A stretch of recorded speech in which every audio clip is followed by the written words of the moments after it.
দেখি না, তোমার গান তুমি যেটা বলছিলে এক্সাইটমেন্ট সবকিছু এরকম ফিঙ্গার ক্রসড। হ্যাঁ, গানটা যদিও বেরিয়ে গেছে কিন্তু আজকে তোমাদের সবার সামনে মানে ফর্মালি আসছে, আজকে ওই ফর্মালি প্রেমিকের সঙ্গে দেখা করানোর মতন একটা ব্যাপার। তো ঠিকঠাক চয়েস হয়েছে কিনা বা সব ঠিকঠাক হচ্ছে কিনা, আজকে তার ফাইনাল দিন, আজকে রেজাল্ট।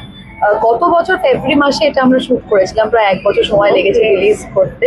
সো যতটা ভেবেছিলাম তার থেকে আমার মনে হয় আউটকামটা ভালো দাঁড়িয়েছে। সৌমজিৎদার ডিরেকশনে এটা হয়েছে। কিছু এত ভালো ভালো অ্যাঙ্গেলস রেখেছে শর্টে, কারণ নাচ তো অনেক রকমের হয়, কিন্তু এটা কিছু এত ফ্যান্টাস্টিক অ্যাঙ্গেলস থেকে শুট করেছে, সেটা সেইভাবে এডিট হয়েছে, আমার মনে হয় মানুষের খুব ভালো লাগে। এখানে অন্বেষার গানে তুমি লিপ দিচ্ছ, হ্যাঁ, অন্বেষা আর প্লাস অন্বেষা একটুখানি নেচে হচ্ছে, তো আমার বলেছে যে রোল রিভার্স হয়ে গেছে। রোল তো রিভার্স হয়েছে আর খুব কষ্ট হয়েছে। অফকোর্স মানে আমি একটা গান গেয়েছি কিন্তু আমি এটা লিপ দিতে পারছি না, ওর ব্যাচেলার খুবই কষ্ট হয়েছে। আর দেখলে যে আজকে তো একদম ব্ল্যাক দিয়েছি, আজকে কি এটা সেই ছিল আগে থেকে আজকের দিনে ব্ল্যাক পরে আসবে? না না না না, এর আমি একটা অন্য জামা বের করেছিলাম, তারপরে দেখলাম ওটা পরা যাবে না, কারণ একটুখানি আমার ঠান্ডাও লাগছে।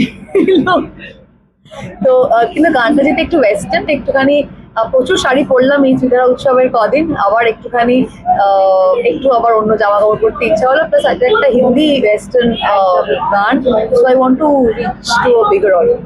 প্রথমবার হিন্দি? হ্যাঁ, ওই জন্য আমি মানে ভীষণই বেশি এক্সাইটেড। বাংলায় তো আমি নাচি এবং সেটার জন্য প্রত্যেকবারই এক্সাইটেড থাকি, কিন্তু এটা যেহেতু আরো বৃহত্তর মানুষের কাছে পৌঁছাবে বলে আমি আশা করছি, সেই জন্য আরো এক্সাইটমেন্ট বলো বা ভয়টা অনেক বেশি। Thank you.